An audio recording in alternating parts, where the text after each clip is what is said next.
بسم اللہ الرحمن الرحیم نحمدہ ونصلی علی رسولہ الکریم لا تزول قدم عبد یوم القیامت حتی یسأل عن اربع عن عمرہ فیما افنی عن شبابہ فیما ابلہ وعن مالہ من این اکتسبہ وفیما انفقہ وعن علمہ ماذا عمل فیہ۔ ترمذی شریف کی حدیث ہے جس میں ان 4 سوال کا ذکر ہو رہا ہے جو قیامت کے دن، حشر کے دن پوچھے جائیں گے، اور حدیث میں ذکر ہوا کہ ان 4 سوالوں کے جوابات جب تک نہیں دے دیے جائیں گے تو انسان اپنا قدم وہاں سے نہیں ہٹا سکے گا۔ اور یہ 4 سوال ایسے ہیں کہ اگر ہم ان کی آج ہی سے تیاری شروع کر دیں تو ان میں ہمارے لیے بڑی ہدایت ہے کہ کن 4 سوالوں کی ہمیں تیاری کرنی چاہیے۔ تو سب سے پہلے اللہ کے نبی صلی اللہ علیہ وسلم نے فرمایا کہ سب سے پہلے جو سوال ہوگا وہ عمر کے بارے میں ہوگا کہ انسان نے اپنی عمر کیسے گزاری، اس کے بارے میں پوچھا جائے گا۔ پھر پوچھا جائے گا کہ عن شبابہ، کہ اپنی جوانی کیسے گزاری۔ پھر پوچھا جائے گا کہ عن مالہ، مال کے بارے میں پوچھا جائے گا کہ مال کیسے کمایا اور خرچ کیسے کیا۔ اور آخر میں پوچھا جائے گا عن علمہ، علم کے بارے میں پوچھا جائے گا کہ جو علم حاصل کیا اس پر کتنا عمل کیا، کیسا عمل کیا۔ تو یہ 4 سوال جس میں سب سے پہلے عمر کے بارے میں پوچھا گیا کہ عمر کیسے گزاری۔ تو ہم اپنی شروع سے آخر تک کی اگر عمر دیکھیں تو اللہ تعالیٰ نے ہمیں اتنی ساری نعمتیں جو عطا فرمائیں، ان نعمتوں کا حق ہم نے کیسے ادا کیا، ان نعمتوں کو ہم نے استعمال کیسے کیا۔ کیا ہماری عمر اس طرح تو نہیں گزر گئی نعمتوں کی ناشکری میں؟ اور وہ کون کون سی نعمتیں ہیں جو اللہ تعالیٰ نے سب سے پہلے اپنے جسم کو ہی اگر دیکھ لیا جائے تو ہمارے جسم میں اللہ تعالیٰ نے ہمیں عطا فرمائی، ان نعمتوں کا ہم نے حق کیسے ادا کیا۔ اور اللہ تعالیٰ یہ جو عمر ہمیں دیتے ہیں، ہمیں زندگی دیتے ہیں، اس میں اللہ تعالیٰ پھر ہمیں، یعنی یہ اللہ تعالیٰ نے نظام ایسا بنایا ہے کہ ہر کسی کی زندگی میں مصائب بھی آئیں گے، تو مصائب میں اس نے شکر ادا کیا یا ناشکری کی۔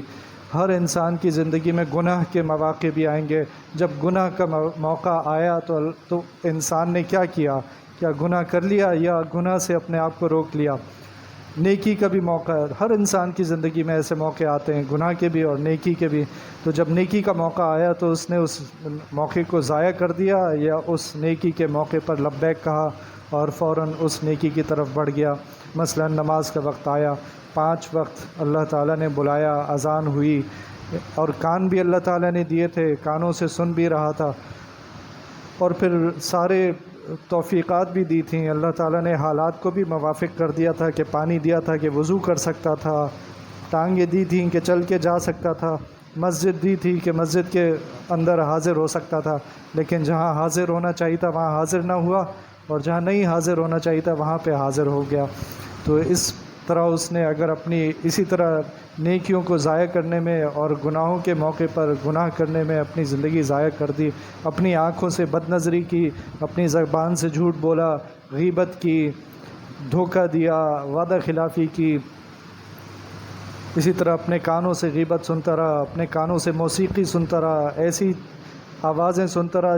جن آوازوں پہ اللہ تعالیٰ نے پابندی لگائی تھی، ایسی نامحرموں سے بات کرتا رہا جن سے بات کرنے کی اجازت نہیں تھی، تو پھر اس نے اللہ تعالیٰ کی نافرمانی کی اور اپنی عمر اللہ تعالیٰ کی نافرمانی میں گزار دی۔ اگلا سوال پوچھا کہ اس نے اپنی جوانی کیسے گزاری، یہ بھی سوال ہوگا۔ یہ سوال اس لیے ہوگا کہ جوانی میں اللہ تعالیٰ نے ہر صلاحیت کو بڑھا دیا، جسم کی قوت کو بڑھا دیا، جذبات کے اندر بھی تیزی پیدا کر دی، اور اس طرح اب اس کے اندر عمل کی ایسی طاقت پیدا کر دی جو اپنے عروج پر پہنچ گئی۔ نہ بڑھاپے میں ایسی طاقت ہوتی ہے جو اپنے عروج پر ہو، نہ بچپن میں ایسی طاقت ہوتی ہے، نہ اتنی سمجھ ہوتی ہے کہ آدمی اس طرح عمل کر سکے۔ لیکن یہ ایسا وقت تھا، جوانی کا وقت ایسا تھا جس میں اس کے لیے عمل کرنا اور عمل اگر وہ کر لیتا تو دوسری حدیث میں اتنی فضیلت آئی ہے کہ اللہ کے نبی صلی اللہ علیہ وسلم فرماتے ہیں کہ عرش کے سائے میں جگہ ملے گی ان لوگوں کو جنہوں نے اپنی جوانی میں عبادتیں کی ہوں گی۔ تو بڑھاپے میں عبادتیں کرنے والے تو بہت ہوتے ہیں، لیکن جس نے اپنی جوانی اور جوانی کا وہ وقت بھی ہوتا ہے جہاں برائی کے دائیں بہت زیادہ ہوتے ہیں اور انسان شیطان کے دھوکے میں بہت جلدی آ جاتا ہے۔ اس موقع پر اگر کسی نے اپنی جوانی کا صحیح استعمال کیا اور اللہ کے نبی صلی اللہ علیہ وسلم کے احکام پر عمل کرتا رہا تو پھر اللہ تعالیٰ اس کو اپنے عرش کے سائے میں جگہ دیں گے۔ جیسے آج کل موقع ہے، جوان کا خون سب سے زیادہ گرم ہونا چاہیے کہ اس کی بہنوں کو، اس کے بھائیوں کو فلسطین میں جس طرح بموں کے ذریعے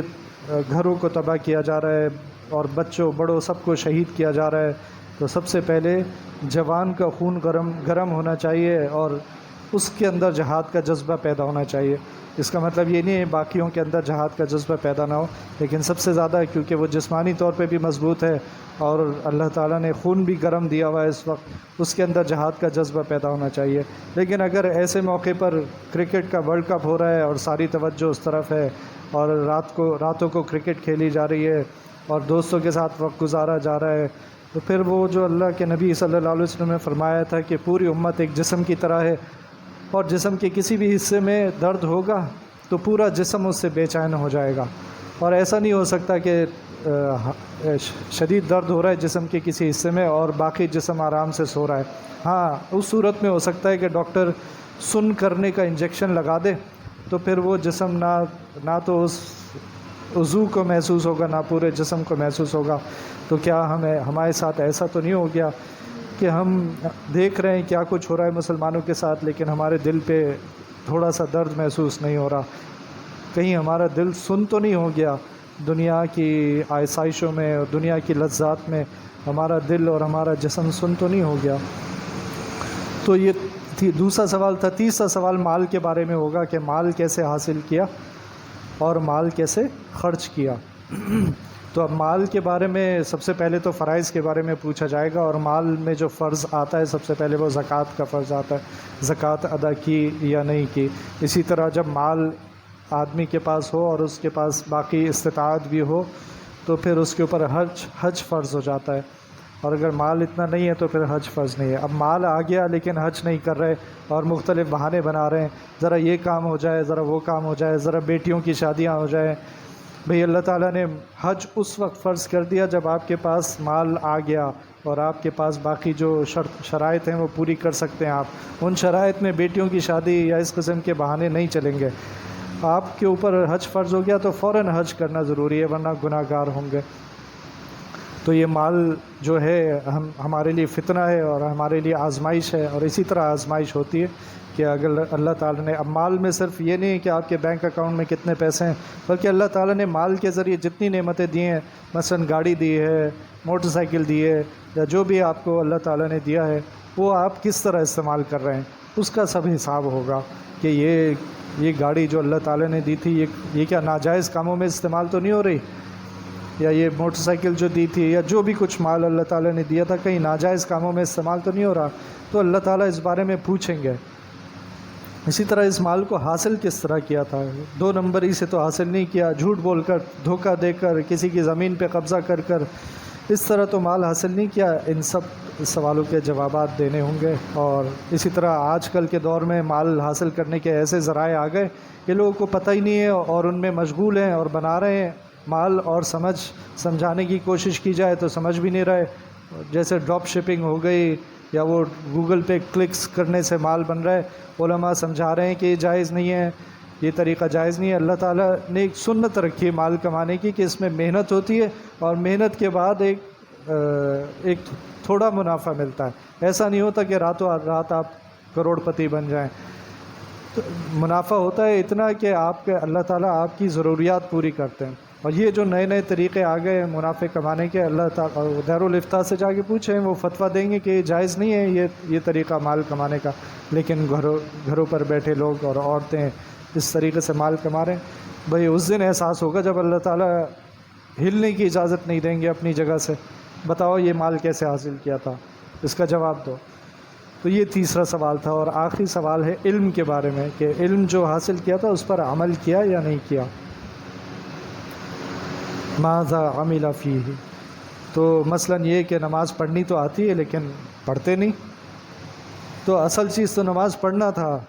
علم حاصل کرنا اصل چیز نہیں تھا، اصل تو اللہ تعالیٰ کی عبادت تھی۔ اب اللہ تعالیٰ نے ہم پہ احسان کیا کہ ہمیں علم بھی دے دیا کہ ہم نماز کا علم ہمیں، ورنہ کتنے لوگ ہیں نماز پڑھنی بھی نہیں آتی۔ تو ہمیں نماز پڑھنی آتی تھی لیکن اذان ہوئی اور نماز کا وقت بھی چلا گیا، اور ہم یہی سوچتے رہے آج سے شروع کر دوں گا، کل سے شروع کر دوں گا۔ اور یہ شیطان کا سب سے بڑا دھوکہ ہے۔ شیطان جو ہے وہ ایک دم سے گناہ گار نہیں کرتا، وہ آپ کو راستے دکھاتا ہے کہ کس طرح گناہ کس طرح کرنا ہے۔ اس کو پتہ ہوتا ہے مجھے میرا طریقہ یہ ہے، اور اس کو جس کے اوپر میں اپنا طریقہ استعمال کر رہا ہوں اسے تو پتہ بھی نہیں چلے گا کہ کیا ہو گیا اس کے ساتھ۔ تو وہ اسی طرح کہتا رہتا ہے یار کل سے نماز پڑھ لوں گا، کل سے پڑھ لوں گا، اور وہ کل آتی رہتی ہے اور سال گزر جاتے ہیں لیکن اس کو نماز کی توفیق نہیں ہوتی۔ اس لیے شیطان کو اگر شیطان سے مقابلہ کرنا ہے تو پھر جو بھی نیکی کا خیال آئے اور اگر اس کو ٹالنے کی طرف کوئی وسوسہ دل میں آئے تو فوراً اس پہ عمل کرنا ہے۔ یہی شیطان سے لڑائی اسی طرح ہو سکتی ہے، اور شیطان سے جیت اسی طرح ہو سکتی ہے کہ اگر دل میں یہ وسوسہ آئے کہ کل سے شروع کروں گا